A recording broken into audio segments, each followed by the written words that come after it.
Everyone, this is Satyam before you, and today once again I am with you to have a profound discussion, have a depth discussion on the Hindu editorial section. But before I start the discussion, I would like to request you all please like and subscribe this channel if you are new to this one. And now, without any further delay, without wasting your time, I'm gonna start the discussion.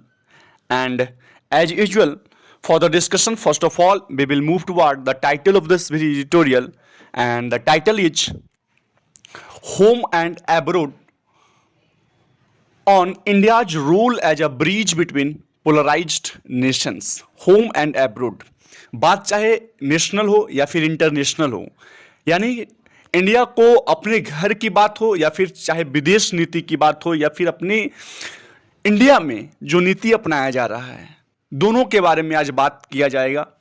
और बोला जा रहा है कि India का जो role है, India की जो भूमिका होगी वो एक ब्रिज की तरह होगी। ब्रिज की मतलब जोड़ने का काम करना होगा इंडिया को। और किनको जोड़ना है? जो पोलराइज्ड नेशंस हैं। पोलराइज्ड नेशन की अगर बात की जाए, मीन्स वैसे नेशंस जो अपोजिंग नेशंस हो, जिसका अपोजिट ओपिनियंस हो, जिसका अपोजिट पोजिशंस हो, तो वो सभी नेशंस को क्या करना है? ब्रिज करना है, जोड़ना है। और ये जोड़ने की जो भूमिका होगी, जो रिस्पॉन्सिबिलिटी होगी, जो उत्तरदायित्व होंगे, वो किनका होगा? इंडिया का होगा। और जितने भी पोलराइज्ड नेशंस हैं, अब इंटरनेशनली अगर देखा जाए और या फिर नेशनली देखा जाए, जो भी पोलराइज्ड स्टेट हैं और इंटरनेशनली जो भी पोलराइज्ड नेशंस हैं, तो जो रिस्पॉन्सिबिलिटी है, जो रोल है इंडिया का, वो ये रहेगा कि वो सभी पोलराइज्ड नेशंस को क्या करे? ब्रिज करे, उस गैप को ब्रिज करे, उस गैप को जोड़े। And this would be the what this would be the responsibility of India in the coming days, in the upcoming days. सितंबर 27, 2022 आज का एडिटोरियल हम लोग अग्रसर करते हैं और बढ़ते हैं सबसे पहले पैराग्राफ टाइटल की ओर। और पैराग्राफ टाइटल है कि if India is to unite polarised nations it must bring all divisive forces under control. अगर इंडिया चाहता है कि हम सभी पोलराइज्ड नेशंस को क्या करें? यूनाइट करें, सभी को एक करें, तो जो भी डिविजिव फोर्सेस है, डिविजिव फोर्सेस मीन्स ऐसा फोर्स जो काउच करे डिसएग्रीमेंट को और हॉस्टिलिटी ब्रिंग करे बिटवीन पीपल और बिटवीन नेशंस, तो वैसे सभी फोर्सेस को, जिसको हम लोग डिविजिव फोर्स से बोलते हैं, जो डिसएग्रीमेंट क्रिएट करे, जो हॉस्टिलिटी क्रिएट करे, तो वैसे सभी फोर्सेस को क्या करना होगा? इंडिया को अंडर कंट्रोल करना होगा, अपने कंट्रोल में करना होगा। अगर इंडिया चाहती है, अगर भारत चाहता है कि क्या करे? सभी पोलराइज्ड नेशंस को यूनाइट करे, एक करके रखें। आइए हम लोग देखते हैं, पैराग्राफ की ओर बढ़ते हैं। Delivering India's statement at the United Nations general assembly UNGA this year, जो एक्सटर्नल अफेयर्स मिनिस्टर हैं एस जयशंकर, उन्होंने कहा, उन्होंने वर्णन किया उस स्पीच में सेवरल चैलेंजेस, बहुत सारी चुनौतियों के बारे में, in India's past, present and future, जो इंडिया ने पास्ट में फेस किया, जो प्रेजेंट में इंडिया के सामने है और जो फ्यूचर में चैलेंजेस आने वाले हैं। इन सभी चैलेंजेस को सामने रखा UNGA के स्टेटमेंट में, जब इंडिया के द्वारा, इंडिया के जो एक्सटर्नल अफेयर मिनिस्टर हैं उनके द्वारा जब दिया जा रहा था। अभी तो स्पेशल इम्फेसिस, और जो खास इम्फेसिस रखा गया, जो खास जोर दिया गया, वो किस चीज पे दिया गया? तो ऑन द इमीडिएट शॉक्स, जो इमीडिएट मीन्स जो हाल फिलहाल में शॉक्स लगे हैं। और वो शॉक्स किनके कारण लगे हैं? तो arising from the war in Ukraine, Ukraine में जो युद्ध चल रहा होता है, उनसे जो हम लोगों को क्षति पहुंची है, सभी देशों को क्षति पहुंची है, उन क्षति में जो चैलेंजेज हैं उनको भी प्रेजेंट किया गया है। सेकेंड वन ये भी है कि जो कोविड-19 का जो पैंडेमिक रहा, उसका शॉक्स को भी उनको द्वारा प्रेजेंट किया गया। क्लाइमेट चेंजेज के बारे में जो चुनौतियां हैं उनको प्रेजेंट किया गया, एंड टेररिज्म। सो जो भी इमीडिएट शॉक्स रहे और जो पास्ट के, जो प्रेजेंट के, जो फ्यूचर में आने वाले चैलेंजेज हैं, इन सभी चैलेंजेज को सामने रखा गया UNGA के सामने external affairs minister S Jaishankar के द्वारा। In a stark contrast to the Pakistan prime minister Shahbaz Sharif के द्वारा भी कुछ बोला गया। तो बोल रहे हैं कि इन स्टार्क कंट्रास्ट मीन्स पूरी तरह से डिफरेंस था to the Pakistan prime minister Shahbaz Sharif, उन्होंने क्या कहा कि हु मेड पेजोरेटिव रिमार्क्स, उन्होंने बहुत ही डेरोगेटरी रिमार्क्स, टिप्पणियां किया कि भारत के बारे में, about India. Mister Jaishankar made no direct comment on Pakistan. तो कंट्रास्ट डिफरेंस जो था वो ये था कि जहां एक तरफ पाकिस्तान के प्राइम मिनिस्टर के द्वारा, शहबाज शरीफ के द्वारा पेजोरेटिव यानी कि डेरोगेटरी, अपमानजनक रिमार्क किया गया, टिप्पणियां किया गया भारत को लेकर, वहीं एस जयशंकर ने कोई भी डायरेक्ट कमेंट पाकिस्तान पे नहीं किया। And this is the stark contrast. ये डिफरेंसेस, पूरी जो कंप्लीट डिफरेंसेस था दोनों के वक्तव्यों में, दोनों के जो स्टेटमेंट्स रहे यूएनजीए के सामने, वो ये डिफरेंस रहा। आइए हम लोग आगे बढ़ते हैं। ये है एस जयशंकर, हमारे एक्सटर्नल अफेयर्स मिनिस्टर। फिर nor did he directly mention India challenges at the line of actual control. जो एलएसी पे चैलेंजेज हैं, जो जो चुनौतियां हैं, उनका भी डायरेक्ट वर्णन नहीं किया उनके सामने। ऑल्दो हालांकि ही क्रिटिसाइज्ड चाइनाज हैबिट, उन्होंने क्रिटिसाइज किया, उन्होंने आलोचना किया जो चाइना का हैबिट रहा है of politicising and blocking even security council terrorist designation. हम लोगों ने पहले भी एक एडिटोरियल किया था, उसमें पढ़ा था कि चाइना कैसे जो टेररिज्म का डिजाइनेशन इंडिया करना चाहती है उसको कैसे ब्लॉक किया जाता है चाइना के द्वारा। ये एडिटोरियल हम लोगों ने पढ़ा। तो इस हैबिट का, इस टेंडेंसी का जो चाइना के द्वारा यूज किया जाता है, तो इस टेंडेंसी को हालांकि क्रिटिसाइज किया गया बट डायरेक्टली मेंशन नहीं किया गया इन सारी चैलेंजेज को यूएनजीए के सामने। As they always his comments on Ukraine war watched. उनका जो कमेंट रहा एस जयशंकर जी का, उसको कमेंट यूक्रेन को लेकर खास करके उसको देखा गया बहुत ही। As they came days after prime minister Narendra Modi was lauded by Western countries for telling Russian President Vladimir Putin that the era of war is over। हम लोगों ने एक आर्टिकल हाल फिलहाल में ये भी किया था कि era of war is over। Vladimir Putin, जो एससीओ का एक मीटिंग चल रहा होता है, उसमें जब प्राइम मिनिस्टर हमारे नरेंद्र मोदी व्लादिमीर पुतिन से मिलते हैं तो उनका जो ओपनिंग स्टेटमेंट होता है that is era of war as over. जो ईरा ऑफ वॉर है वो ओवर होता है। इसको हालांकि बहुत लोगों ने अलग अलग व्यू पॉइंट से देखा, बट नरेंद्र मोदी का जो यह स्टेटमेंट था, उनको बोलना था कि अभी का जो समय है वो युद्ध का अब नहीं है, डायलॉग का होना चाहिए, डिप्लोमेसी की बात होनी चाहिए। बट उनका जो एस जयशंकर के द्वारा जो यूएनजीए में स्टेटमेंट खास करके यूक्रेन को लेकर दिया गया, वो बहुत ही कीनली वाच्ड किया गया, बहुत ही कीनली वॉच किया गया, क्योंकि वो जो स्टेटमेंट था, ठीक नरेंद्र मोदी के द्वारा जो भी स्टेटमेंट दिया गया था वो उसको बहुत ही लॉडेड किया गया था, उसको बहुत ही प्रशंसा मिला था वेस्टर्न कंट्रीज के द्वारा, जो रशियन प्रेसिडेंट व्लादिमीर पुतिन को बोले थे कि end of war is, era of war is over. ये रहा। नेक्स्ट पैराग्राफ की हम लोग और मूव करते हैं। Mister Jaishankar expanded on Modi's theme without seeming to either criticise Russia और कंडोन इट्स एक्शंस।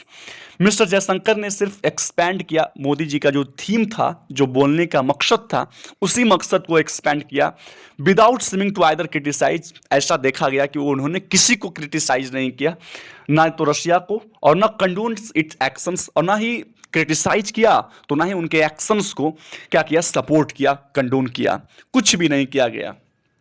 इंस्टीड इसके बदले में क्या किया गया उनके द्वारा, तो ही सेड, उन्होंने कहा India stands on the side of peace. India उस तरफ खड़ा होता है जहां शांति होता है, शांति का प्रतीक जो रहेगा उस तरफ इंडिया रहेगा।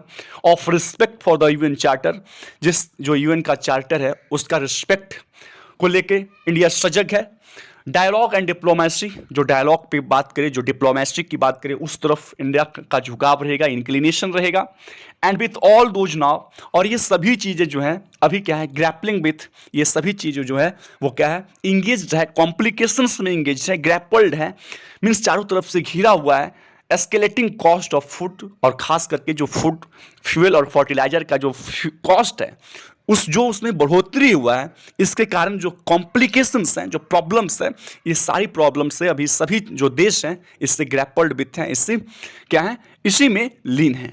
सो जो रिमार्क रहा वो बहुत ही सोच समझ के कहा गया आगे कि इवन हैंडेड रिमार्क दिया गया उनके द्वारा। इवन हैंडेड मतलब कहा जाए तो फेयर और इम्पार्शियल, बिना किसी पक्ष को देखे हुए इम्पार्शियल रिमार्क दिया गया। His words were even handed, उनके जो वर्ड्स थे जयशंकर का वो बहुत ही इवन हैंडेड था, बहुत ही फेयर एंड इम्पार्शियल रहा।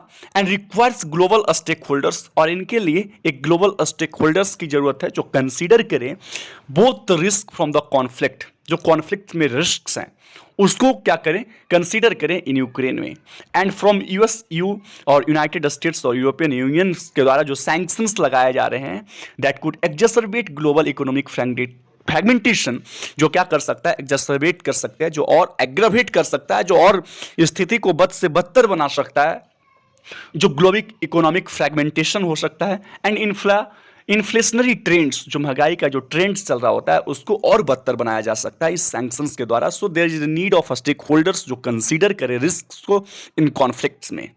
द प्रोग्नोसिस सिम्स, जो प्रेडिक्शंस है वो और ब्लीकर सिम्स होता है, प्रतीत होता है कि ज़्यादा वेलकमिंग नहीं है, स्वागत योग्य नहीं है, बहुत ही मलिन है, गिवन दैट, इस कारण से कि just prior to the UNGA के जस्ट पूर्व जो मिस्टर पुतिन है उन्होंने एक स्पीच डिलीवर किया कमिटिंग टू रशियाज एबिलिटी, और उस स्पीच में दिखाया गया जो रशिया की एबिलिटी है उसके प्रति जो प्रतिबद्धता है रशिया की, टू यूज ऑल वेपन्स, सभी वेपन्स का यूज करना, इंडिकेटिंग न्यूक्लियर ऑप्शंस, इस बात का प्रतीक करना कि हमारे पास न्यूक्लियर ऑप्शंस भी हैं।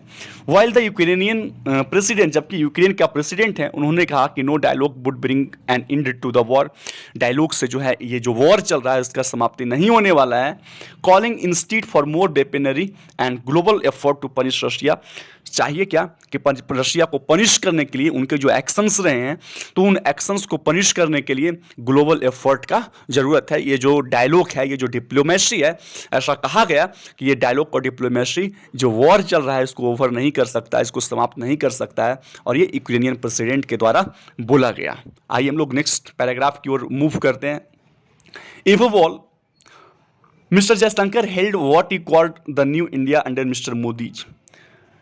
मिस्टर जो जयशंकर हैं उन्होंने हेल किया, मीन्स उन्होंने प्रशंसा किया जो हम लोग कहते आ रहे हैं न्यू इंडिया, नया भारत, अंडर मोदी, जो नरेंद्र मोदी जी के तहत नया भारत का निर्माण हुआ है उसका प्रशंसा करते हैं। स्पेलिंग आउट, और इसका भी वर्णन करते हैं जो 5 प्लेजेज, जो 5 प्रोमिसेस किया गया था, शपथ लिया गया था at the 75th independence day को, एनिवर्सरी को, विच इंक्लूड्स, जो जिसमें ये भी शामिल है making India A developed nation by 2047, जो 2047 तक इंडिया को एक डेवलप्ड नेशन के तौर पर दिखाना है, बनाना है। उस 5 प्लेजेज में एक प्लेजेज ये भी शामिल था और इसका भी वहाँ पे वर्णन किया जाता है। ही एडेड दैट, उन्होंने ये भी ऐड किया that India is ready, India क्या है, तैयार है, to take on enhanced responsibility, जो इन्हांस्ड उत्तरदायित्व है, जो रिस्पॉन्सिबिलिटी है उसको लेने के लिए, जो चैलेंजेज होगा उसका सामना करने के लिए इंडिया तैयार है at global body, and called for a reformed even with an expanded security council, और ऐसा आशा करते हैं कि कॉल फॉर रिफॉर्म्ड इवन, एक रिफॉर्म्ड इवन हो, यूनाइटेड नेशंस हो, जो एक्सपेंडेड सिक्योरिटी काउंसिल में विश्वास रखे, जहाँ पे एक्सपेंडेड सिक्योरिटी काउंसिल हो, as a means at righting the injustice, और जो इंजस्टिस ग्लोबल साउथ में जो भी इंजस्टिस हो उसको क्या करे, सही करे, उसमें सुधार करे, उसको इम्प्रूव करे, उसको एड्रेस करे। फिर दिस ईयर अहेड, इस साल आगे क्या होने वाला है, where India will host the G20 summit, India जो है G20 समिट को होस्ट करने वाला है, विल नो डाउट, और ये जो समिट इंडिया होस्ट करेगा इसमें कोई संदेह नहीं है कि ये इंडिया की जो बिल है, इंडिया का जो बिल पार है, इंडिया की जो इच्छा शक्ति है और जो एबिलिटी है of the Modi government, Modi की जो शासन व्यवस्था है उसका, to play the role of global uniter, एक ग्लोबल यूनाइटर की जो भूमिका है उसको अदा करने का।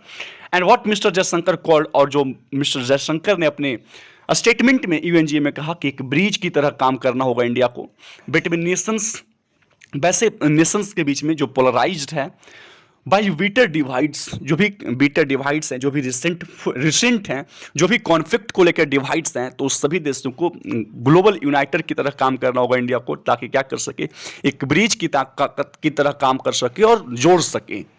It is a goal which will only B achievable, एक ऐसा गोल है जो तभी हासिल हो सकता है, अचीव हो सकता है, if New Delhi is able to play a similarly uniting role, जब न्यू दिल्ली एक सिमिलरली उसी तरह से यूनाइटिंग रोल प्ले करे इन इट्स नेबरहुड, अपने नेबरहुड में, and bring polarising and divisive forces within India under control, और जो भी नेबरहुड है या फिर जो भी पोलराइजिंग नेशंस हैं, वो सभी पोलराइज्ड नेशंस को जो भी डिविसिव फोर्सेस है इंडिया के अंदर उसको कंट्रोल में करना होगा, तभी इस गोल को हम लोग अचीव कर सकते हैं।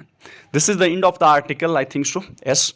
एंड आशा करते हैं कि ये आर्टिकल आपको समझ में आया होगा, और प्लीज़ आपसे नम्र निवेदन है कि इस चैनल को ज़रूर लाइक करें, कमेंट भी करें और सब्सक्राइब करवाएं अपने दोस्तों से। जितने भी एजुकेशनल ग्रुप्स हैं उस सभी ग्रुप्स में आशा करते हैं कि इस वीडियो को, इस चैनल को आप लोग शेयर करेंगे। फिर कल मिलते हैं हम लोग इसी समय में, तब तक के लिए धन्यवाद। Have a nice day, bye bye all of you, thank you, bye.